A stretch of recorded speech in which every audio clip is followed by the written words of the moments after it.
Let's journey back 100,000 years to a time when Earth's landscapes were wild and untamed. Yet imagine a world where humanity, or a species akin to us, had already woven a tapestry of advanced civilization. Picture rolling savannas, dotted with gleaming cities of stone and crystal, their spires catching the light of a younger sun. This is not the Earth of scattered hunter-gatherers wielding crude spears, but one where a sophisticated society thrives, its people mastering technologies, arts, and governance that rival or surpass our own. As we drift through this imagined history, let the gentle hum of their machines and the soft cadence of their songs guide you into a realm of wonder, revealing how such a civilization shaped the planet and left echoes in our time. In this world, 100,000 years ago, the continent we now call Africa is the cradle of a civilization known as the Lumari, a people descended from early Homo sapiens who unlocked the secrets of their minds far earlier than in our timeline. By 120,000 BCE, the Lumari had settled along the fertile banks of a mighty river system in what is now the Great Rift Valley. Unlike the nomadic bands of our history, they built permanent villages of polished stone, their homes arranged in circular patterns around communal plazas, where firelight danced on intricately carved obelisks depicting stories of creation and stars. These early settlements, like the city of Solara, were not mere shelters, but expressions of harmony with nature, with walls constructed from local basalt and granite, quarried from nearby cliffs, using tools of sharpened flint and early copper chisels. The structures were roofed with thatched palm fronds, layered thick to keep out the rains, and floors laid with smoothed clay mixed with sand for durability. The Lumari were a curious people, their dark eyes reflecting a hunger for knowledge that drove them to explore the world around them. By 115,000 BCE, they had developed a written language, etching symbols onto tablets of baked clay or thin sheets of a translucent mineral akin to mica, sourced from riverbeds.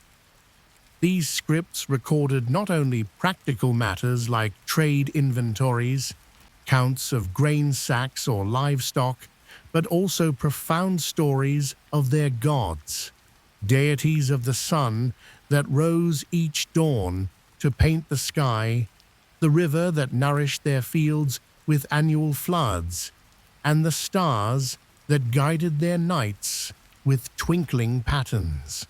Their society was organized into guilds, farmers who cultivated millet, sorghum, and early forms of wheat in terraced fields dug into hillsides using wooden hoes reinforced with stone edges.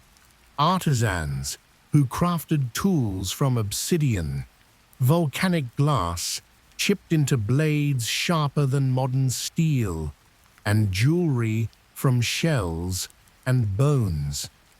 And seers who studied the heavens, mapping constellations with sticks and strings stretched across sandy plots, predicting seasons and eclipses. Daily life in Solara buzzed with activity from dawn to dusk. As the sun rose, casting golden light over the valley, families emerged from their homes, greeting neighbors with nods and smiles. Children played with spinning tops, carved from bone, or small balls woven from reeds, their laughter echoing through the plazas. Women gathered at the river's edge, filling clay pots with water balanced on their heads, chatting about dreams or the latest guild news, while men repaired fishing nets woven from plant fibers or tended to herds of antelope domesticated for milk and meat. Meals were communal affairs, with flatbreads baked in clay ovens fueled by dried dung, topped with fish caught in woven traps or vegetables harvested from gardens. Evenings brought gatherings around central fires, where storytellers wove tales of ancestral heroes, accompanied by the rhythmic beats of drums made from stretched hides. By 110,000 BCE, the Lumari had mastered metallurgy, discovering how to smelt copper from green malachite ores found in nearby hills, mixing it with tin from distant trades to create bronze. Their forges, built into the sides of volcanic hills to harness natural heat, glowed with molten light as blacksmiths hammered out blades, pins, and ornaments, the clang of metal ringing through the air. This innovation revolutionized their tools. Bronze sickles harvested crops more efficiently. Bronze needles sewed clothing with finer stitches, and bronze bracelets adorned wrists as symbols of status. Trade networks began to flourish, stretching across the continent like veins of life. Caravans of domesticated antelope, laden with packs, carried goods, polished beads strung on sinew, dried fish preserved with salt, and bronze ingots wrapped in leaves to distant settlements. In return, they brought rare shells from the eastern coasts for jewelry, or salt mined from ancient lake beds to preserve food. These trade routes not only exchanged materials, but also ideas, as Lumari bards traveled with caravans, sharing epic poems with neighboring tribes, their verses carried by the wind across grassy plains and into the hearts of listeners. Around 105,000 BCE, the Lumari made a groundbreaking leap that set them apart from any society of their time. They harnessed electricity, not through capturing lightning or static friction, but by constructing simple batteries from layers of copper discs, zinc plates sourced from mineral deposits, and acidic fruit juices like lemons gathered from wild groves. This discovery was made by a seer named Quavad during experiments with minerals in a secluded cave laboratory where sparks jumped between metals, illuminating the darkness with a faint glow. These batteries powered small devices, lamps that glowed with a soft, amber light from filaments of woven fibers, and tools that spun or vibrated to carve stone with precision, reducing labor and increasing craftsmanship. Quevad's invention sparked a technological renaissance, and by 100,000 BCE, Solara's skyline was dotted with towers topped with crystal lenses that focused sunlight to heat water for baths or signal distant cities with flashes of light, an early form of optical communication that relayed messages across valleys. The Lumari's governance was a blend of meritocracy and spirituality, evolving from tribal councils to a more structured system. A central council of elders selected from guilds for their demonstrated wisdom and contributions met in a grand hall adorned with murals of celestial events painted in ochre and charcoal. Below them, guild leaders advised on practical matters, irrigation projects to channel river water during dry seasons, trade regulations to ensure fair exchanges, and defense strategies against roaming predators or rival tribes. Seers, revered for their knowledge of the stars and herbs, ensured decisions aligned with the will of the gods, consulting omens like bird flights or dream interpretations. Laws were inscribed on stone pillars erected in every plaza, emphasizing fairness and community.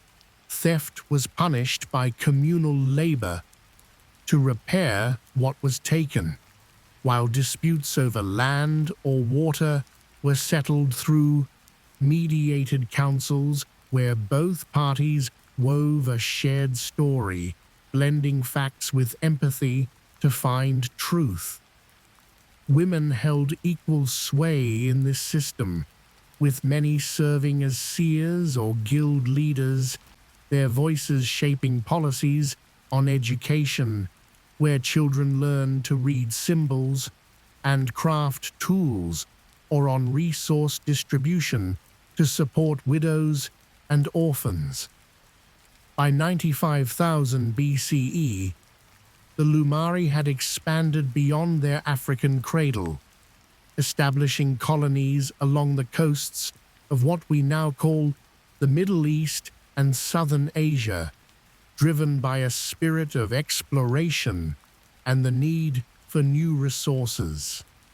Their ships, crafted from tall reeds, bound with vines and reinforced with bronze fittings, navigated the Red Sea and Indian Ocean, guided by star charts etched on portable clay tablets and compasses made from magnetized iron needles floating in water bowls.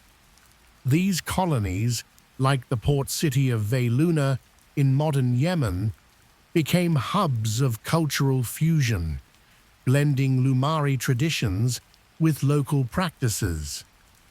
Veiluna's markets teemed with traders from afar, exchanging Lumari bronze tools for lapis lazuli gems from the north, or spices like cinnamon from India's lush forests. The city's streets, paved with flat stones, bustled with activity. Potters spinning clay on foot-powered wheels, healers mixing herbs in mortar bowls to treat fevers, and children chasing each other through plazas adorned with fountains fed by aqueducts. Art flourished in Veiluna, with sculptors carving statues of gods from limestone blocks quarried from cliffs, their surfaces polished to a shine that caught the sun's rays. Musicians played flutes carved from bone and lyres strung with animal gut, their melodies drifting through evening gatherings where communities shared stories around braziers. Education was prioritized, with open-air schools where young Lumari learned to read mica sheets, inscribed with history and science, fostering a society where knowledge was valued above wealth. Daily life was a rhythm of work and ritual. Families rose with the sun to tend gardens of yams and beans, Women wove baskets from reeds dyed with plant extracts, and men repaired boats with bronze nails, while evenings brought communal meals of grilled fish, millet porridge, and fermented fruit drinks, accompanied by dances mimicking the flow of rivers or the flight of birds. By 90,000 BCE, the Lumari faced their first major challenge: shifting climates as Earth entered a cooler phase, drying rivers and shrinking savannas that had once teemed with game. In Solara, engineers responded by building reservoirs lined with clay and stone to store rainwater, while farmers developed drought-resistant crops like sorghum, cross-breeding plants through careful selection. The council adapted governance, decentralizing power to regional governors who could respond swiftly to local crises, a move that strengthened the empire by fostering resilience, but also sowed seeds of fragmentation as governors grew more autonomous. Trade caravans adjusted routes, skirting drying lakes and seeking new oases, bringing stories of hardship that inspired seers to compose hymns of perseverance. Around 85,000 BCE, contact with other cultures brought both opportunity and conflict. In the north, nomadic tribes wielding iron-tipped spears, forged from ores the Lumari had not yet mastered, raided outposts, envious of bronze wealth and crystal lights. The Lumari fortified cities with high stone walls, topped with watchtowers, manned by archers with bronze-tipped arrows, and trained militias in defensive formations. A series of skirmishes ensued, with Lumari batteries powering lights to blind raiders at night, turning the tide. Diplomacy followed, as envoys offered bronze tools in exchange for iron knowledge, leading to a hybrid metallurgy that strengthened Lumari blades. By 80,000 BCE, the Lumari had developed a proto-democratic system, with regional assemblies electing representatives to the central council, giving voice to farmers and artisans. This inclusivity reduced unrest, allowing focus on innovation. Engineers built canals lined with stone to irrigate arid lands, while inventors created mechanical looms powered by water wheels, producing textiles at unprecedented scale. The empire's population swelled, with cities like Solara housing tens of thousands in multi-story buildings of polished stone, their rooftops adorned with crystal reflectors that lit streets at night, creating a glow visible from afar. Cultural life reached new heights. Philosophers debated the nature of the soul in open forums, their ideas recorded on mica sheets preserved in vaulted libraries. Architects designed amphitheaters carved into hillsides where plays about Lumari heroes were performed to cheering crowds under the stars, and astronomers refined star charts, predicting planetary alignments with precision that guided planting seasons. Women led many guilds, particularly in medicine, where they developed herbal remedies and surgical techniques, saving lives during childbirth or wounds. Daily life was rich with ritual. Families gathered for meals of roasted antelope, seasoned with herbs, millet bread baked in communal ovens, and fermented fruit drinks shared in ceramic cups. Festivals featured chariot races on dirt tracks, poetry contests judged by elders, and dances mimicking constellations, with participants in flowing garments dyed in vibrant hues from plant extracts.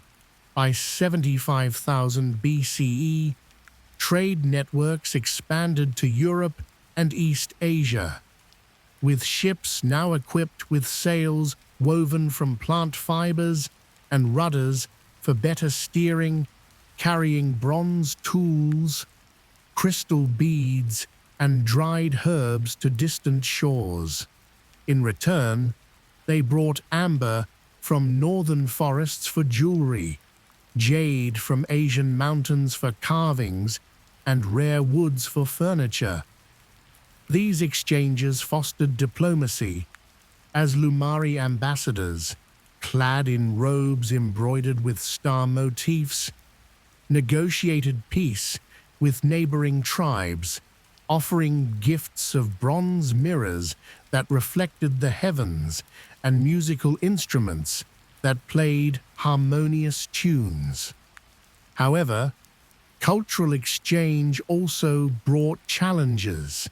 Diseases from distant lands, like a fever spread by infected traders, decimated populations in crowded cities, prompting healers to develop quarantine practices, isolating the sick in separate huts, and herbal remedies brewed from willow bark to reduce fevers.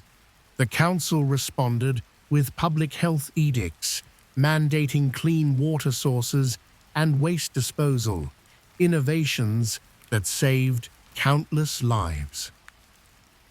By 70,000 BCE, internal strife emerged as regional governors, enriched by trade, demanded greater autonomy from the central council. In Veluna, a governor named Soren rallied discontented guilds, declaring independence and sparking a civil war that pitted brother against brother.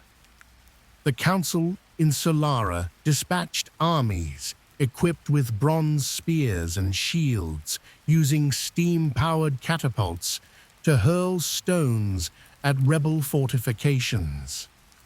The war raged for a decade, with battles in dusty plains where chariots clashed and arrows darkened the sky. Soren's forces were eventually defeated at the Battle of the Broken River, where Lumari engineers dammed a stream to flood enemy camps. The victory came at a high cost.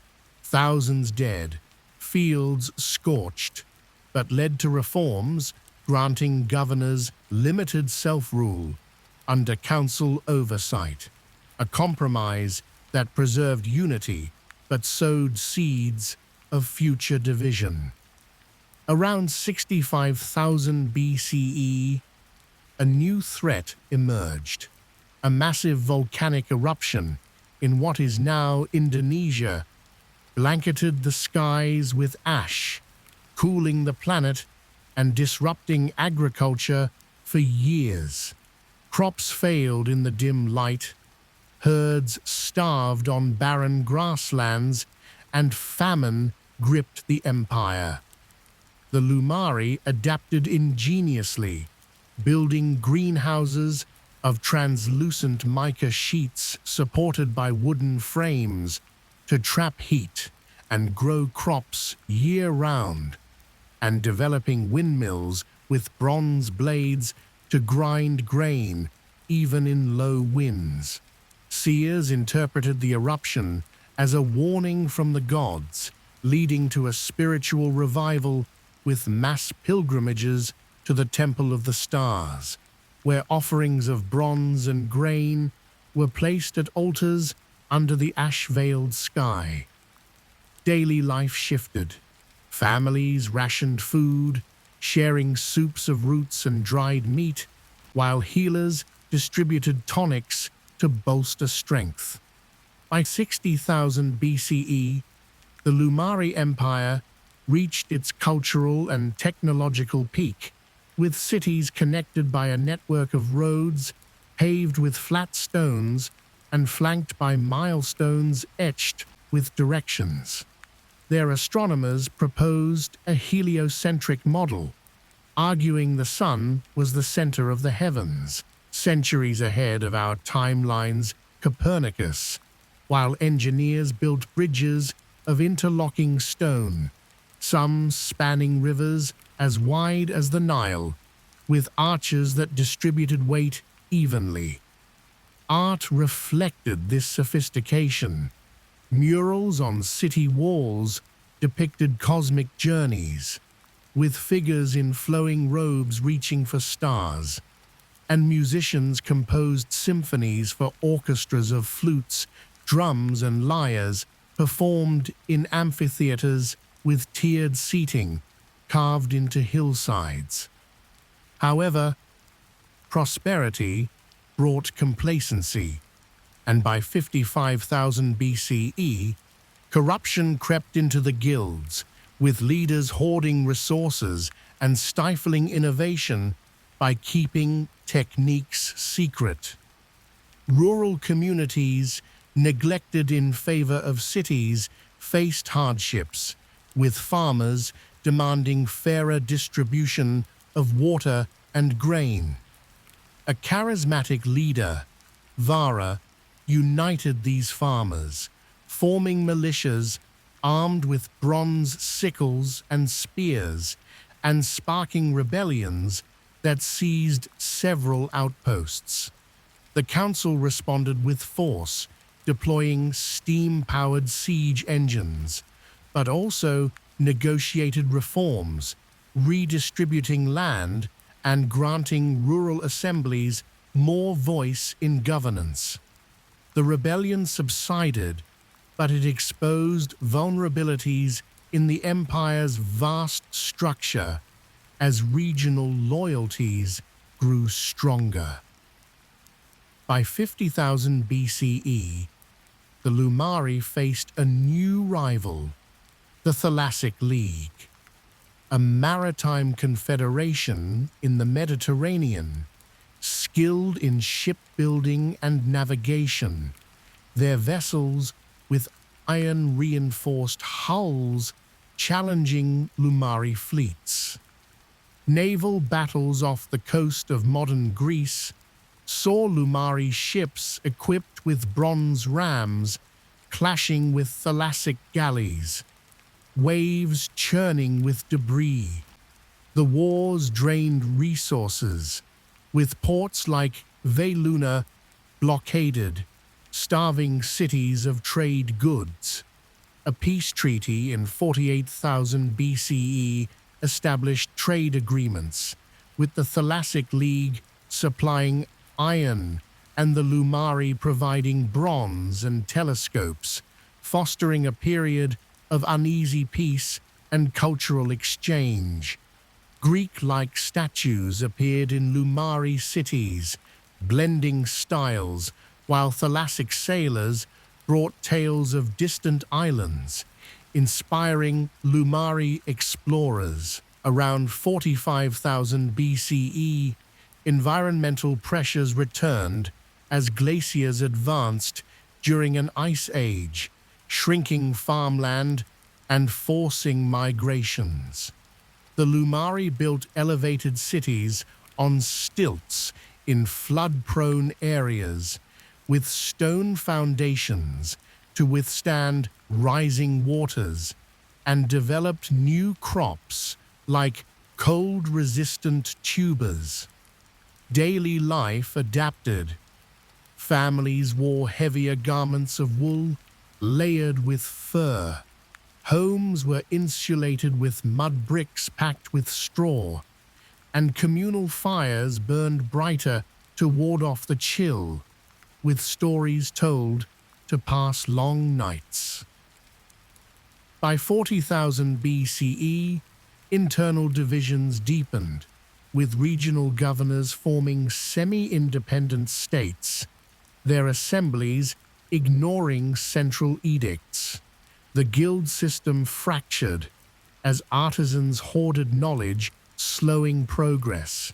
A series of plagues spread through crowded trade hubs, decimated populations, with healers struggling to contain outbreaks using quarantine huts and herbal fumigation.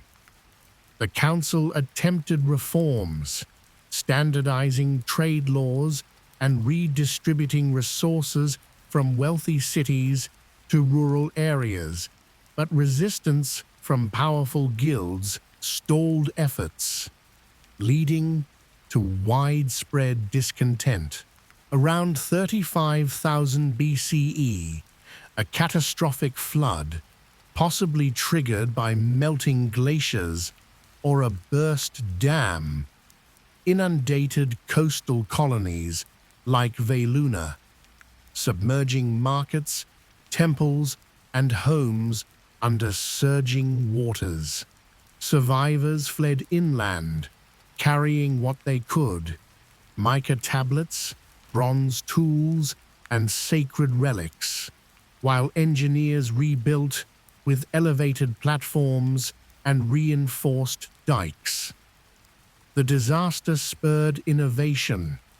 Architects designed floating platforms for coastal settlements, anchored with stone weights, and healers developed vaccines from weakened viruses, a precursor to modern medicine. By 30,000 BCE, the Lumari Empire was fracturing under the weight of its Sai. Coastal colonies, isolated by rising seas, declared independence, their governors establishing local councils that prioritized regional needs over imperial unity. Inland cities faced droughts that emptied granaries, leading to famine and migration. The Central Council, now dominated by corrupt seers more interested in personal power than governance, lost legitimacy as people turned to local deities for solace, abandoning grand temples for small shrines in homes. A series of earthquakes around 25,000 BCE destroyed key cities, including Solara, where the Temple of the Stars collapsed in a rumble of stone, burying artifacts and seers alike, seen as a divine omen of decline. Survivors scattered to smaller settlements, abandoning advanced technologies like steam engines, which required organized labor and resources to maintain. Knowledge was preserved in oral traditions, with bards reciting fragments of epics, but much was lost as generations passed. By 20,000 BCE, the Lumari civilization had largely collapsed, its cities buried under sand, reclaimed by forests, or eroded by time. Survivors reverted to simpler lives, farming small plots and herding animals, their bronze tools rusting and crystal lenses shattering. These remnants influenced emerging societies, with myths of a golden age inspiring early Sumerians and Egyptians who rediscovered writing, metallurgy, and astronomy millennia later, perhaps from buried Lumari artifacts. In 2025, echoes of this imagined Lumari society might explain archaeological puzzles, unusually precise stonework in ancient sites, or legends of lost civilizations like Atlantis. Their legacy lives in humanity's drive for innovation, a spark kindled 100,000 years ago in a world where we reached for the stars far earlier. As you drift into rest, may these echoes of a forgotten empire bring dreams of ancient wonders under a timeless sky. And that brings our story to a close. I hope it helped you relax, unwind, and drift a little closer to sleep. If you enjoyed this gentle journey through history, please remember to like this video and subscribe for more sleepy tales. Until next time, good night.